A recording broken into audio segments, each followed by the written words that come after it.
I don't believe in that. What I believe is, has this person had enough conversations with rock stars that you feel confident to put them in front of a rock star? Have they role played enough? Have they had enough training to speak with someone of that caliber? That's what I care about. At the end of the day, if you can't ask the right questions, for sure you cannot assess a rock star. Because the whole art of assessing a rock star is knowing how to pivot the questions and pivot the alignment. They don't sometimes know it's a gap. That's the problem. Yeah. Well, someone like me comes in like, hey, I'm direct, like this is a gap. This is not gonna work in your favor. Okay, you're telling me you want to increase the success level of someone accepting an offer, of someone moving forward. If you have a dialed in process to identify rock stars and identify alignment, you don't need 10 steps. Yeah, it's If it's excessive. fully optimized, you don't need that at all. I would say a max of 4 interviewers, because you could have an interview with 4 people and then another one with 4 people. No, that's overkill. If you are interviewing a rock star, you want to move forward, and you don't tell them, that's a lost opportunity. You're losing momentum. Okay. They love that direct feedback. That's one thing about them that I've learned. They love that. It's not playing the game. They're more mature than that. So how do we go from we've had the first fruitful conversations where there's some rapport, connection, we've established that there's alignment, and then next we go to interview. But what exactly is happening to go from these, first more casual conversations to, all right, let's do an interview? So having the commitment to move forward with the next step, and Yeah. not coming from like a recruiter's perspective. Certainly within the first interaction from my external recruitment perspective, the goal is not to leave the conversation with too many gray areas, hopefully providing enough detail in general. So that way, the highest likelihood that they can make a decision while I'm on this call with them versus them taking more time to think through it. I have one type of candidate that might have enough information. I have another type of candidate sometimes needs another discussion, sometimes another 2 discussions. But usually if I'm pivoting the conversation, I'm really understanding what's most important, I'm getting a commitment from them either on the call or within 24 to 48 hours in regards to commitment to move forward with the next step, which is the formal interview process. This is behind the scenes. The hiring company might not know what's going on, obviously, like you're asking me to, but it's really making sure that we've built the confidence for the alignment in order for them to move forward in a short period of time. And how can we do this, as we discussed, in maybe other areas, making sure that this person, like myself, is set up to be able to achieve this in a shorter period of time.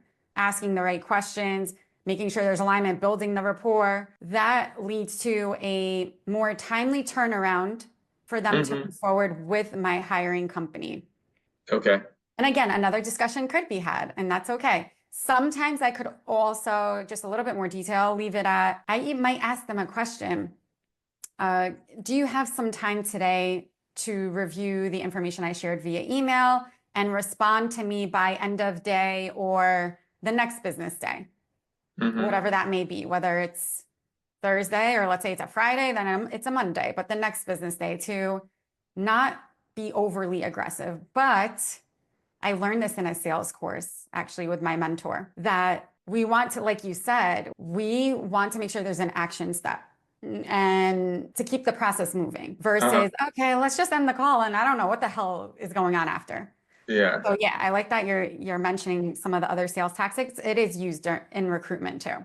And I learned this as well. Like, hey, let's make sure we have another action step. And they're usually, these rock stars, when they know there's an action step, it's like amazing because they're all about that. Like whether they want to move forward or whether or not, they respect it and with a commitment. Or it doesn't align, they need more time, not the right time for them. That's okay too. Yeah. I mean, I imagine they like clarity too. They don't like to just end a call with a wishy-washy, like, nice speaking to you. Okay, we'll be in touch kind of thing. They respect it. So once I started using the strategy, which was not in the beginning, was more recent, the past maybe year and a half or so. Mm-hmm. I saw the respect in it, and I saw the turnaround time. So they would say, yeah, I need a little bit more time. Then within the hour, I'm getting their response. It's like almost because I put that action step. Okay. They're like dedicated now to this action step. I know it sounds crazy, but because of the type of person they are, they don't like to wait on. If it's a true rock star, they want to take the right action and they don't want to waste too much time. What are some examples of action steps? Action step would be responding back to my email, giving me permission. And I do this just as a formality. Some recruiters might not, but I like to have an email trail because there have been things in the past that came up and I kind of wanted to make sure that we are not duplicating efforts with others. And we have an email trail that this person, this great candidate, gave us permission to help them through the process. Okay. And so I just like to receive that. Some of my clients will actually require it as well, and some might not, but I still mention the action step is responding back to the email, mentioning you would like to move forward. Sometimes I don't have their resume or an updated resume. So an action could be attaching their resume to as well. And that implicitly means, hey, I will want to move forward. You know, interview tactics that secure the deal. We always talk about the foundation. So the foundation and the building process maybe in this step is we need to ensure the candidate experience is very aligned with this rock star. And we'll go into details, but that's going to be very, very important. Without the right candidate experience, this is not going to be successful to secure any deal to get this rock star to keep moving forward. And it's the interactions within each step of this interview process that are kind of like the reflection of your brand and what you've built. So keep that in mind. It's not just this basic interview. The assumption. So we talked about an assumption before in the previous chapter, but the assumption here, unfortunately, is your team doesn't know how to interview a rock star. They use the same exact approach with all candidates, which is wrong. They are unable to articulate your vision and values clearly. They need your guidance. This is super critical to kind of emphasize in this chapter. Okay. Emphasizing the vision and values, even during the interview. That is accurate. Yes. Okay. This is a reminder, but there's a high level or something to emphasize as well. There's a high level of sensitivity with a rock star. If your team's unable to articulate in the right manner, it will be difficult for this rock star to feel confident to move forward. And I have a story that I can give you to kind of make this point. So every detail matters. From the who, the tone, what they are saying, what comes out of their mouth. I've said this so many times on LinkedIn too. And people actually tell me like, yeah, it's actually true. Like I do get feedback when I do mention these things. So how is this interviewer aligning your vision to their goals? Are they even capable actually? Okay. Are they able to make good judgment calls? Because you're also assessing. We're right now assuming you've attracted this rock star, but if the assumption, if you're not sure this person is a rock star, is your interviewer able to make a good judgment call on if this person is a rock star or seeing their potential? Can they answer questions in depth? Or do they know how to pivot the conversation? Every conversation is going to be unique. Yes, you can have a standard benchmark, but is this person able to pivot? Is there IQ there to be, or EQ? I don't know what you want to call it in this. It could be both. Is it there to pivot? That is critical. So you're not sure how this conversation will always go. Of course, you could have a list of questions. Right. But sometimes, especially if you get really excited, this person is definitely a rock star. They're able to make the judgment call. Can you pivot the conversation in general where you have like that intuition that you know what is going to attract them and you leverage it into the conversation? And maybe most importantly too is treating the interview as a conversation. If you're not doing that, it's going to be hard to build rapport. And of course, that's part of it. And I have that in my notes too. So the candidate experience does include having a conversation. Yes, it's an interview, but the interviewer doesn't have to be so stiff. This is what I see a lot, like so stiff. And remember, it's a human being like you're talking to that is making a career move that is very important, especially to Rockstar. They do not take that lightly. Now, I do have a story, a few stories, but I'm not sure exactly where they're going to fit in. But, you know, testing the interviewers, if you want to test the interviewers to see if this person can pivot, has the intuition, can assess alignment, you as a leader sometimes have to pretend to be the rock star. And this is where role play can come in. So within the role play, you're going to see how they open up the call, critical. Are they building rapport? Which specific questions are they asking? Are they warm throughout the conversation? Or do they seem like cold, they hate their job? That's what I was really trying to say. Do they know enough to answer tough questions?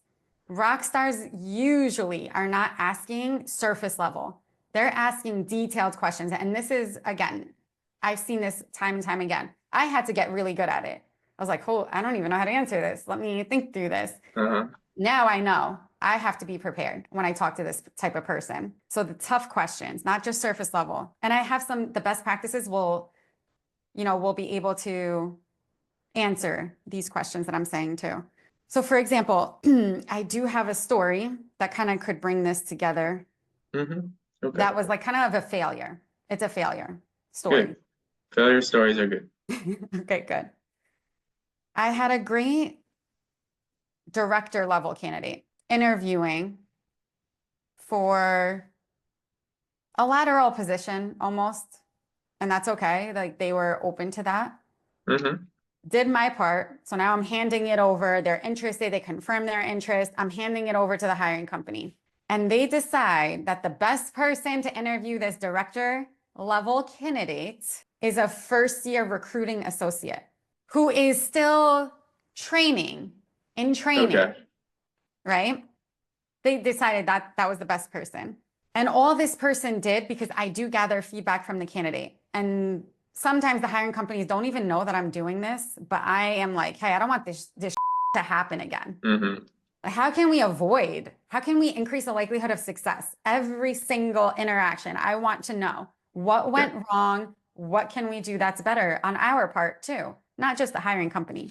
And all this interviewer could do was ask technical questions. The rapport was slim to none. And what was horrible was this great rock star was explaining her technical background, but the first-year recruiting associate was lost. And so she kept asking questions that maybe didn't even need to be asked because she didn't even have a solid understanding of the technical side. Right. So why would this person be asking those questions? That's a red flag. And that's not going to lead to success. And I uncovered this because I had a feedback call discussion after the interview. Sometimes I have to have a tough conversation with my client and just help them understand the best practices of, hey, like, this is a hard no. If you think that this is the best person to interact with this type of candidate, you're not going to be successful in your recruiting. Or you might have marginal success, but don't you want the highest level of success, especially when you're interacting with a rock star? Basically, it's a failure because the who is wrong. The approach is wrong. Couldn't pivot the conversation. Couldn't assess a rock star. Okay. At the end of the day, if you can't ask the right questions, for sure you cannot assess a rock star, because the whole art of assessing a rock star is knowing how to pivot the questions and pivot the alignment. Was there also a big age gap? Like, I imagine the average 50-year-old doesn't want to be interviewed by Wasn't 50. 30. No. This person had career progression. She's maybe late 30s, maybe early 40s. So they're aligned in age, but like in other cases, is that something that you see or something you recommend, that there should be more or less age alignment, seniority alignment, or it's not a factor? I don't believe in that. Okay. What I believe is, has this person had enough conversations with rock stars that you feel confident to put them in front of a rock star? Have they role played enough? Have they had enough training to speak with someone of that caliber? That's what I care about. Okay. Have you recorded a call to see how they interact? Have you assessed that? Record a call. Let's identify where these gaps are, because that's going to show how this person is interacting with a rock star. So that I'm going to put that as a best practice. Yeah, that's good. But that's a big one, and that's happened many times. Unfortunately, it's not the first time. Yeah, but what I do bring this up though, and I'm pretty proactive to give them that best practice. If you can think of another situation like that, the interview kind of botched it because, well, for the reasons that you named. There's another reason. So I didn't mention this, but within every detail matters. When I said the who, the tone, what are they saying? All of those things that I just mentioned before, the tone, this is a failure too, the tone. So this is a story that actually pissed me off because I got feedback from a great candidate. I even met this candidate in person. He was so great. Like you could tell when someone's a good person and like you really want to help them. That's how I felt about this person. So I do fall in love with my candidates sometimes, and I get so close to them that they're super open. Right. And again, my hiring companies might not know that they go into a depth with me. They're not surface level.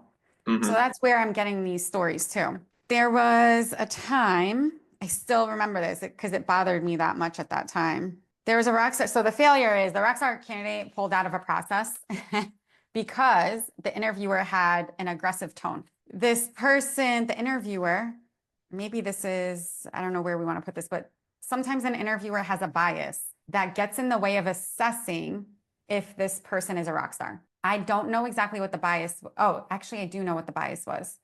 Now that I really think back, the bias was he had experience at a company that wasn't maybe the largest in the industry.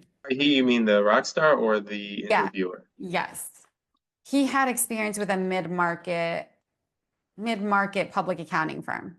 Okay. Which is a Big Four public accounting firm. So the aggressive tone came in with, oh, what did you even learn at this company? Okay. Like treating this rock star like basically, and saying like, there's no way you could have learned as much as someone in a Big Four organization, where I have actually sometimes seen the opposite. I see as a mid-sized company, you touch more things. You have more responsibilities. Yeah. Learn even faster versus getting stuck in like one area. Anyway, so there was a bias coming in that there's no way this person's a rock star because they didn't have the Big Four experience. I disagree. And he pulled out because the way the questions were framed was in that aggressive manner, like you just mentioned. And there was no warmth in the conversation. Even she was like, the interviewer was like leaning in and almost like interrogating. It's like, okay, this person's actually a controller level candidate. Controllers do a lot. They take on a lot of different responsibilities and they do manage a team. So she's not speaking to someone at a low level like this. This person's at a higher level. And I mean, the moral of the story is you just can't come in with an aggressive tone and be able to make a fair assessment. Yeah. So be real with yourself. Is this interviewer biased towards something? Can they truly make that assessment? But basically it was felt hostile. It's a hostile interview. You don't want to do that. Right. And with hostility, sometimes it feels like it's rushed. It feels uncomfortable. And of course, it's okay to make an interviewee feel uncomfortable, but not in that manner. Yeah. And plus it hurts your brand. Like someone else is going to know. They're going to talk about it. When something affects someone, they're going to tell someone else. Sure. If you want that to affect your brand you've built for many years. Some leaders don't think like that though. This is going to harm my brand. Guess what? It could harm not only the people that come into your organization, but also the people that are using your services. This person's going to be a high level leader somewhere. Guess what? Now, wherever they work, you're not going to get them as a client. So there's a long-term effect to this, not just short-term. People remember bad experiences more than good ones. Along these lines. I mean, it's common sense too, but probably there's some specific research related to this principle. And maybe just like, hey, it will affect your bottom line. If the candidate experience is not there, you're not going to see the impact immediately. But I think that will have the high level leader thinking, they're always thinking profit, let's increase our growth. Guess what? That will affect your bottom line. You're not going to see it in plain sight, but it will. Like how many years of experience they had, or where was this located? Yeah, this was in New Jersey. Okay. And definitely around 10 years of experience. He had a combination background of public accounting, helping a high growth biotech company. Yeah, just little things like this. It also helps the reader yes. make stories more memorable, Yes. when we share more of these like specifics of who the person is. And the industries sometimes like they ring a bell to some of these leaders, in specific, like biotech, definitely it's a hot industry. Okay. Some might only be looking at keywords from the resume to the job description. Okay. And they're like, okay, let's identify the rock star from these keywords. That's Rockstar definition to them. There's alignment with the technical. Right. And that's just surface level, again, very surface level. And of course, that's part of their job. And they probably have high volume, usually have high volume. Typically, no deep understanding of a rock star. And it's not really taught to have this intuition to pick out a rock star. But I do have a quick story. Okay. I had a candidate, and this has happened many times, but this specific candidate was an accounting manager interviewing for an advisory role. He was having his first interaction with talent acquisition. During the conversation, he was asking deep questions. He was almost asking questions where like he wanted someone to paint the picture for him. How can it be like to kind of work here? And unfortunately, this person that was set up to interview this candidate was not set up for success, maybe didn't have the in-depth knowledge.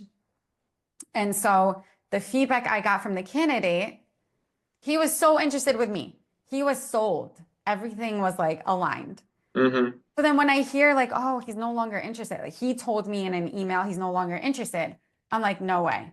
What the F happened here? I did everything right. What happened? Like, this is like a complete 360. And so I investigated further by having a discussion with him, live discussion, not just email. He's like, hey, like, I just couldn't get a grasp on what I would be involved in. And that doesn't make me feel confident to move forward if they can't even help me understand what I could be involved in here. And a rock star, remember, they want, like you said, some clarity. They want to be able to have the clarity to be decisive themselves. If they don't have that, they don't get that during the interview process, it's going to decrease the likelihood that they remain interested, that they want to move forward, and it's going to repel them. Going back to law of attraction, that repels them when they don't have enough details and they sense hesitancy.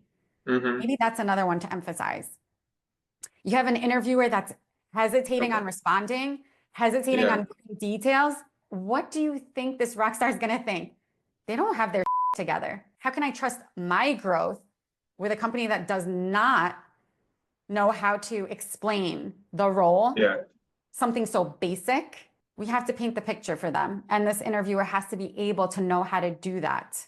Okay. But I know it sounds basic. This happens so many times. I've lost count. I don't know. I don't know how many times. I remember that person. Still remember him. For some reason, he sticks out a lot to me. But it's happened a lot more times than that. I want to emphasize that I was in shock.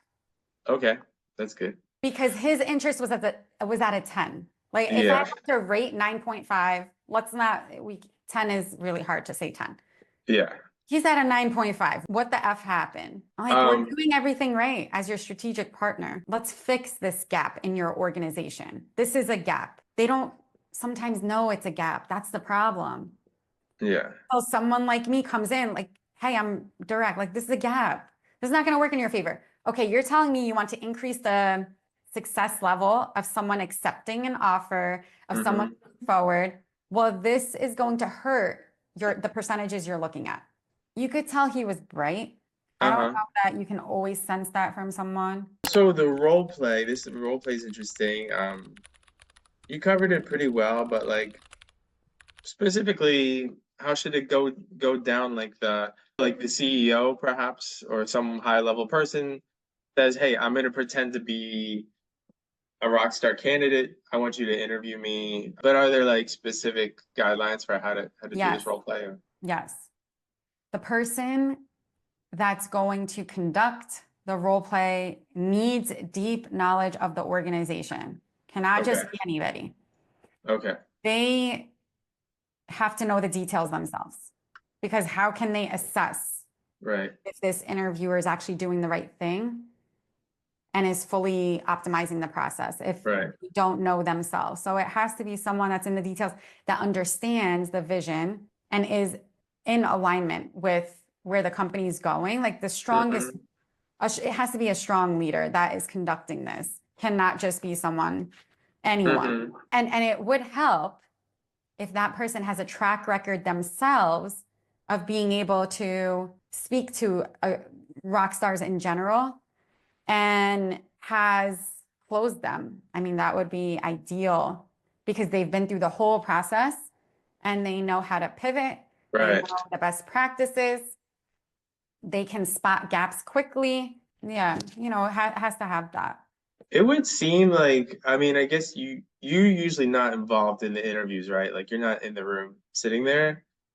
No, Maybe that is just kind of like just not done, or it might even be kind of a conflict of interest, perhaps. But why don't, like, on the other hand, I could also see why it would be useful, because you know how it's done. So who better to kind of guide this process? Is there a reason why the recruitment partner would not also take part in the interview process? That's actually a good question. It could be something that, hey, if they record the call, I would be able to assess as well and give best practices. It's not the norm for Okay. us to be involved in their formal interview process. No, Okay. that's not the norm in general.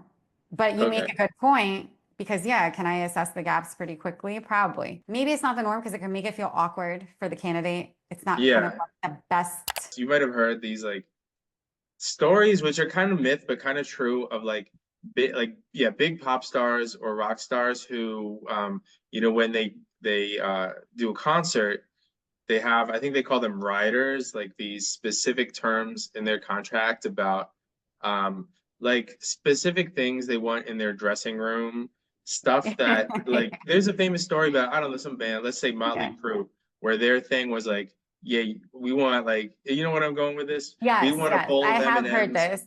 Like I Yeah, like we only want a, want red and green M&Ms, or I only want, yeah. yeah, I have And the definitely heard that. idea was not that they were super high maintenance, but that they wanted to make sure that the person, I mean, that was part of it too, that they wanted to be treated like rock stars. But part of it was like a test of like, do you care enough to know, to look at the details? Is there like an equivalent for like how, like, when you get to the interview process, and do you kind of roll out the red carpet for the rock stars, Oh, or yeah. like, Yes. Yes, yes, yes. We want to treat that candidate experience.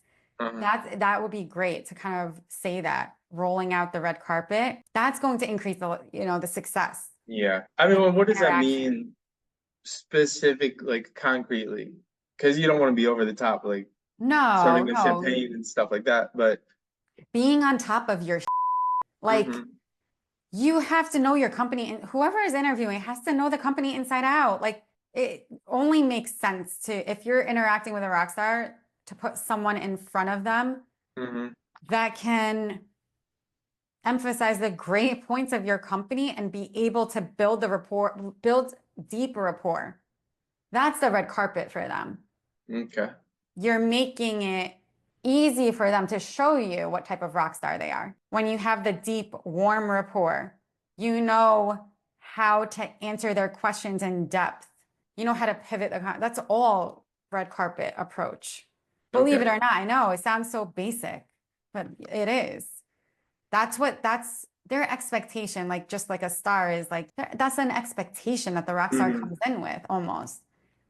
Oh, I'm gonna learn so much more about, like, they're expecting to be more excited. Then they leave like disappointed, like, oh my Yeah. goodness, I could not understand what this company is about, what this role is about. I couldn't see the align.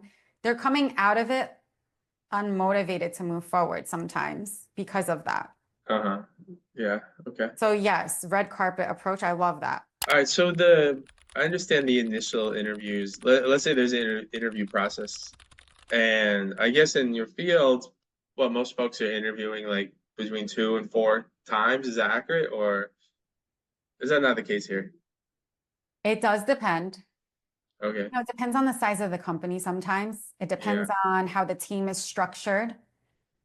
If it's a smaller, mid-sized company or a startup, there might not be as many rounds sometimes. If it's a larger organization, 4 to 5, it could be the norm. Okay. Now, if an interview process is dialed in, you don't have to have as many interactions. If the interview process is dialed in and you have the right who, where companies sometimes are like, oh, I don't know. They're like almost decision fatigue because they don't have the right people assessing. You mean as far as making the decision about who to hire? They didn't have the right who interviewing in general. Okay. So, but it does depend. 2 to 4. I mean, you know, some big companies, they have 10 interviews. I just heard from my mentor the other day. He was like, yeah, I heard Apple had like, they used to, I don't know if they still do, but like 10 interviews just to get into that company. That's now they're a huge conglomerate. Do I recommend that? If you have a dialed in process to identify rock stars and identify alignment, you don't need 10 steps. Yeah, that's if excessive. It's fully optimized, you don't need that at all. I would say a max of 4 interviewers, because you could have an interview with 4 people and then another one with 4 people. And no, that's overkill. All right, so max of 4 interviews, but in different combinations, like one interview, the first interview might be with 2 people, the second might be with 1. You mean 4 at one time or 4 total? No, I mean, separate is always great because you can focus on, if one person focuses on technical, another person focuses on behavioral, another person focuses on a combination, or focuses on what type of leader they are, like digging deeper. Okay. And there are these maybe an interview could be like a live case study. Like a role play within, I don't mean the kind of role play we've talked about, but like imagine the scenario, what would you do kind of hypothetical scenarios that could work really, really well. All right. Yeah, let me actually hold that thought. I'm probably return to that. But I wanted to ask, what advice do you give to those people? Like if I'm a CEO reading this book, I read this chapter, I said, okay, yeah, I understand. I gotta kind of make sure my employees are interviewing properly, but what do I as the executive need to know to kind of also interview? Because I think some executives are also like not good at interviewers. They're good at running a company, but they don't necessarily know how to interview rock stars, even if they are themselves a rock star. And that's why it's important that I definitely share best practices. And it's also important that the people before they even get to the CEO or the CFO or the COO, that they have the right people doing the hard work for them. Okay. And that there may be only, this is what I've seen be successful. By the time they get to them, it should be rapport. It should be, can I see myself relying on this person, working with this person for the next 3+ years? Do I feel that they would be a good fit in the culture? Yeah. That's what should happen with the highest level, and have the right team members do the dirty work of assessing these other items. It is a little bit of a dirty work too. Like they have to assess, and you have to trust that their assessment is going to be accurate, because you don't want to waste your time as well. 90% of the assessment's done by the time the CEO gets involved. If the CEO gets involved at all. Not every company the CEO gets involved. A higher level role, usually, definitely CEO gets involved. That has high visibility to the CEO. Yes, definitely need to meet the CEO. And at that point, like the CEO, you gotta trust that gut again that we talked about. That gut feeling. You know who you fired, who you love to hire. who fit great in your culture. What was that personality like? You might get that sense. Like, go with the gut, because you have to rely on your team to assess everything else. Let's say your talent acquisition department is really not up to the task.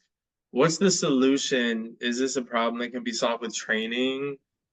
Do you have to clean house and fire a few people and bring in new people? Maybe it's just a case by case basis kind of thing, but like, what would be the solution there? Well, first we have to look at the track record of people.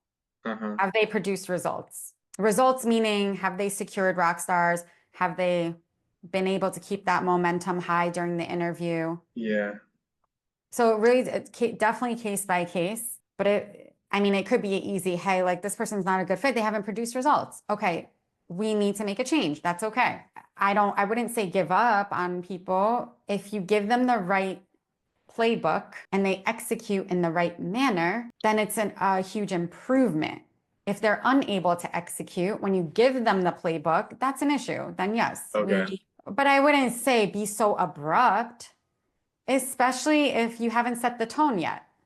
Right. Set the tone. Let's see the results. Let's track results for the next 3 months. Yeah. Okay, good. And then allow some time, because as we all know, hiring again, training again, time and energy. So if they have some potential and you give them the right playbooks, maybe that's what was missing in the process. And right. Yeah. It comes from on top first. So if they were never taught any other way, then it's not really. And even worse, they learned an approach from another company that does not work well. And it was okay by the other company's standards. So they're bringing that standard to your company. But I never say just get rid of it. No. Tone at the top starts first there. There's a gap. Let's see how we can fix the gap. And then we can decide if we need to, unfortunately, let anyone go. So best practices for interviewing top talent. I continuously am emphasizing this. But having the right person, the right who in the process. Okay. It's going to be critical. Ensuring that strong rapport is built throughout each interview. Being explicit when you sense alignment, which means provide some feedback. Like, don't shy away. This is another mistake that I see. Don't shy away from giving this great rock star. And I think we also mentioned it briefly in the other chapter, some great feedback. Oh, I love that you accomplished this. That would be really helpful in our team here. And for the next X amount of years, I can see how you can help with this project. Okay. And start painting the picture for them by giving them this great, positive, direct feedback. It's so rare that I hear a leader or an interviewer give that. If you are sensing strongly, if you are interviewing a rock star, you want to move forward, and you don't tell them, that's a lost opportunity. You're losing momentum. Okay. They love that direct feedback. That's one thing about them that I've learned. They love that. It's not playing the game. They're more mature than that. Yeah, so providing feedback, whether it's throughout the conversation or at the end, if you feel confident you want to move forward. Don't waste time by not doing that, because this is what usually happens. Well, not all the time, but a lot of the times. They wait to tell me, oh, we want to move forward. Okay, did you tell them during the interview? Like, you're gonna send me an email. I love this candidate. We want to move forward. Okay. Did you try to schedule the next step? Right. I'm obviously doing my part. I'm keeping them warm, but take the opportunity. Closing is happening during each interaction. Maybe we can have it like, hey, this is part of like, we're not there yet, but this is part of it. And another best practice that we also were talking about, and I told you the story, but bring the details to the table, especially if a rock star is highly analytical. They're going to ask deeper questions than the average person. Be aware of that. When a rock star is asking a question, surface level, you've lost them. You mean don't give surface level answers to the rock stars questions? Give depth in your response. Give an example. Give depth that you know what the company's about, what the culture, like give more depth. Maybe incorporate a story yourself of another rock star that did amazing in your company that fits the question they're asking.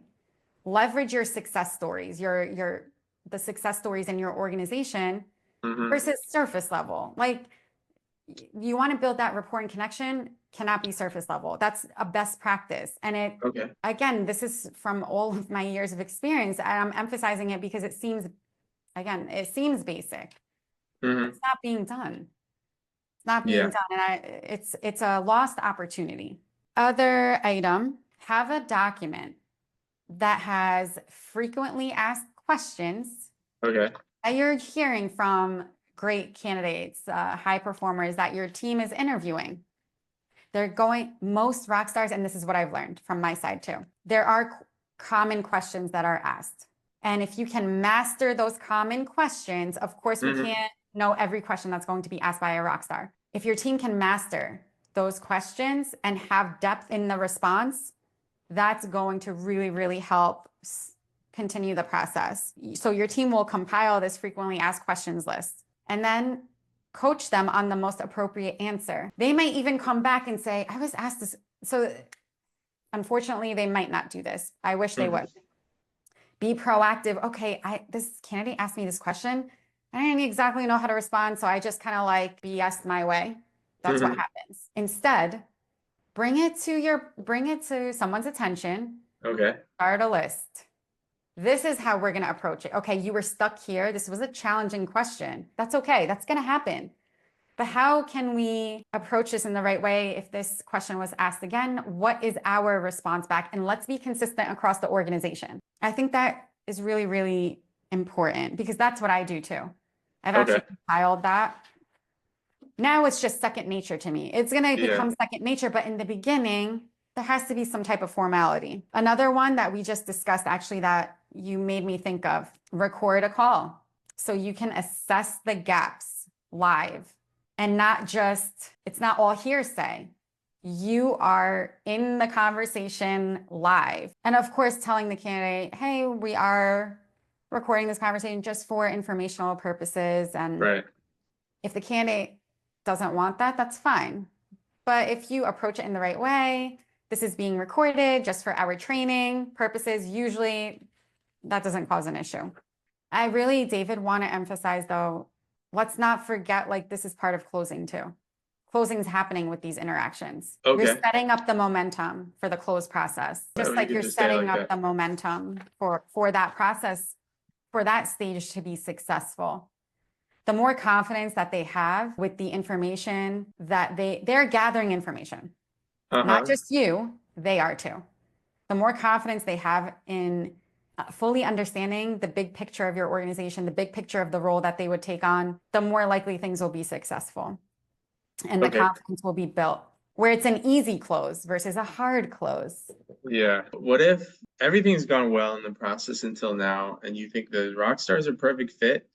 What if they just do a really poor interview? I guess it's just like you have to kind of just assess at that point. That's happened. And one of my clients, because they trust my judgment, gave the guy another shot. Oh, okay. That's interesting. But because I was close with this candidate, he opened up as to the truth, what happened. I don't know if you want to hear the quick story and if it aligns. So he was on a critical project. It's called Oracle System Implementation, Oracle, huge financial system. And it just so happened the consultants on that project, they were there longer than expected with his team, in which his interview time slot, which was in person, he was going to really not have enough time to prepare himself the right way. Okay. He was going over by an hour. And he couldn't do anything about it. He couldn't excuse himself because he's a managerial level professional, finance managerial level professional in the organization. So like he can't just remove himself. They're paying these consultants millions of dollars. His boss would have flipped out. And he arrived to the interview in person. He didn't have a belt. His shirt was wrinkled. He couldn't put his blazer on. Poor guy. Like, he's so smart. He's a CPA, great guy, great like leadership, communication. He just couldn't get himself together. And he wanted to prioritize both instead of saying, hey, Rita, I'm running a little late. Can you just tell them I need a little bit more time? He didn't say that. He just wanted to make it there on time. He committed to that time, which is understandable. So when he got there, his hair was a little messed up, but they noticed like he was not put together, and they were like shocked. Like the first interview was amazing, and now he comes in here looking like that. Anyway, I'm really close with my client. They know I usually make accurate assessments. So they have an open discussion with me. I'm like, that really happened? I was in shock as well. What I've learned, do not assume you know what happened. Do not assume anything. Stay open-ended. We have to know the backstory. And it made me feel so good when I said, hey, let's have a call. And I was hearing his story. I'm like, oh my God, this makes so much sense. The whole thing I just told you, he was rushing. He couldn't get his belt out of the car. I was like, okay, this makes sense. This is not, was unable to bring his best self forward. Okay. And that could happen to a rock star. That's important to emphasize. But did he do enough to gain some confidence that he is, although there were some pieces that were off? And if he did enough, let's give this person another shot, another conversation. Because guess what? If this person impacts your bottom line by quite a bit, they're a great member. They even opened up as to where they messed up. That's a really, usually a great professional that will add value, because they have that integrity to be truthful and honest, and they don't have an ego. So when he opens up like that, I told my client in the best terms, like, hey, I don't think he was able to show up as his best self because of XYZ. And I gave them the backstory, but they allowed some companies are just closed mind. Oh, we're just shutting the door. Like, this is not good. But there was still room, like everything aligned. We were all dumbfounded kind of. Yeah.